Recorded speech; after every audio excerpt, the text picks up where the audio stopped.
XK 2303.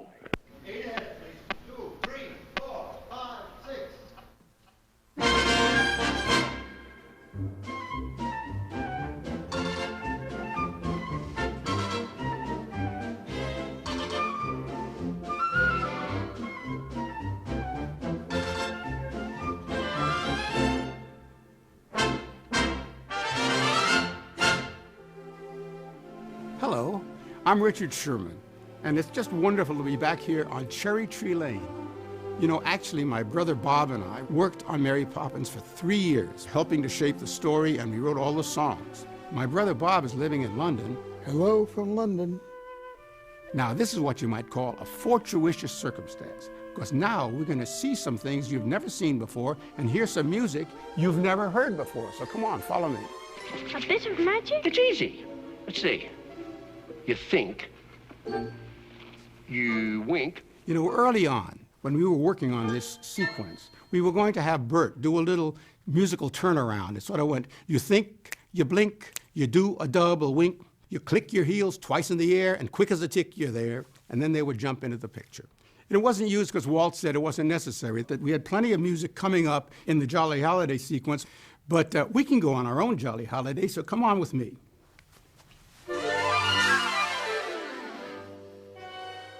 Well, oh, I know where we are. The tea pavilion is right over there. Come on. This is where Bert and Mary stopped for tea.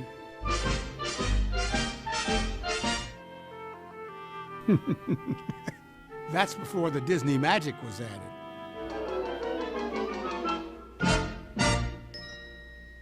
You know, this is where that wonderful dance took place with Dick Van Dyke and the Penguins.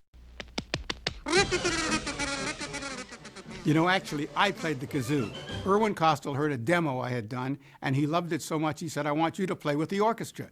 So after the orchestra was dismissed, I went into the booth and did the kazoo part. By Disney magic, I happened to have a kazoo in my hand. And I'll give you a little sample of what it went like. That's what it sounded like. XK902. The lady's voice that you hear is Evelyn Kennedy. She edited all the music together. XK890. We sped the tape up to make it sound sillier and fit in with the orchestra.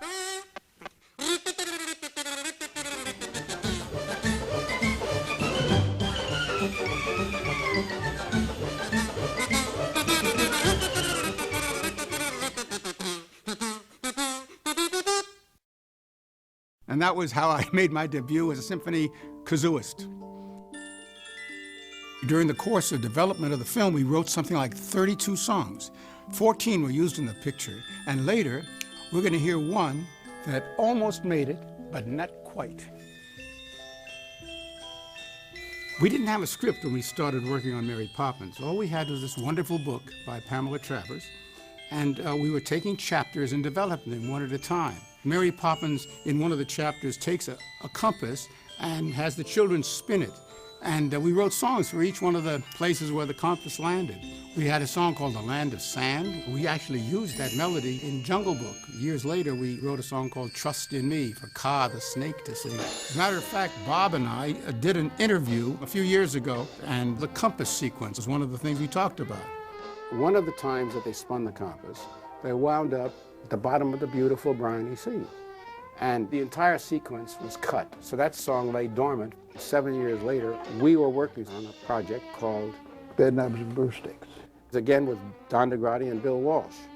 And Bill called us up one day and said, look, fellas, you have a song that's perfect for bedknobs that we never used in Mary Poppins.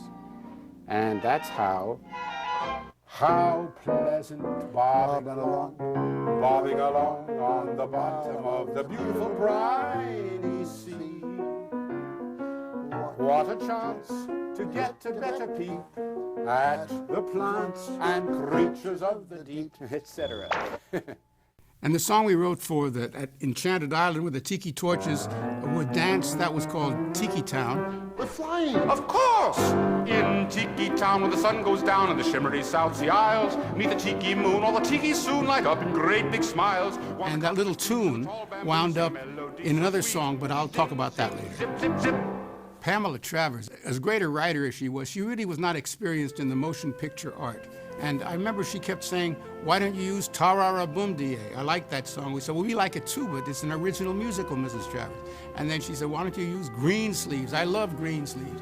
Mrs. Travers, we love Green Sleeves too, but it's not an original song for the film. Later on, we did use a little flavor of that.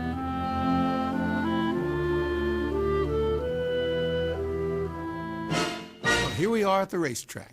And actually, the racetrack was where we did the Pearly song, which was actually supercalifragilisticexpialidocious. Pearlies are the musicians that play at these wonderful sporting events. They're all dressed up in pearl buttons sewn onto their costumes in beautiful decorative designs. And it's a great English tradition. But at any rate, producing that song was quite a bit of a chore. To get a professional to sound like an amateur is very, very difficult. Now here's something you haven't heard before. This is the individual instruments playing as the Pearly band. We had to record each instrument separately and then put them all together. And you do that with very precise timing. It's called a click track, which is the rhythm track, which is put in earphones for the musicians to hear. You hear that click and you play your music into that rhythm.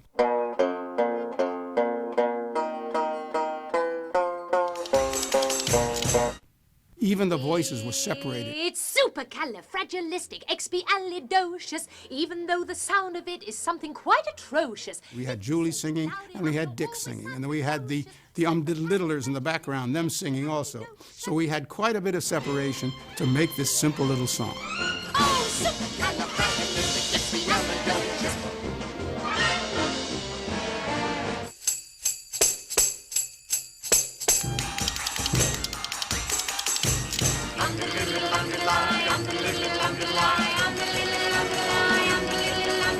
We called this song the Pearly song, and Walt was the one that said, don't be afraid to call it supercalifragilistic. Better get out of here.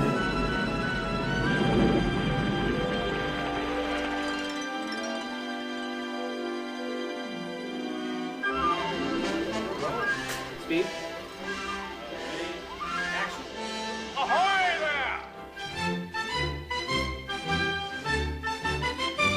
We wrote the song Admiral Boom early on because we thought he was such an entertaining character.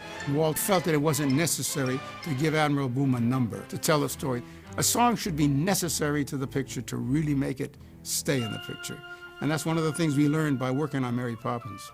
But Irwin Kostal, our wonderful musical director, thought the melody was good enough to use as the theme, the leitmotif for Admiral Boom. And actually, one of the lines in the song wound up in the picture as a piece of dialogue. The whole world takes its time from Greenwich, but Greenwich, they say, takes its time from Admiral Boom. Who in the Royal Navy established that rigid time, that firm and flexible interval known as T? Admiral Boom! Ha ha ha ha! Time has been my watchword, punctuality. Though the world takes its time from Greenwich, Greenwich takes its time from me. Admiral Boom, boom, boom, boom, boom, boom, boom. The name for punctuality you may safely assume, soon, soon, is known throughout the Admiralty. It's me, Admiral Boom. Ellen, it is now 8 o'clock. Of course, the song never made it into the film. But the melody did.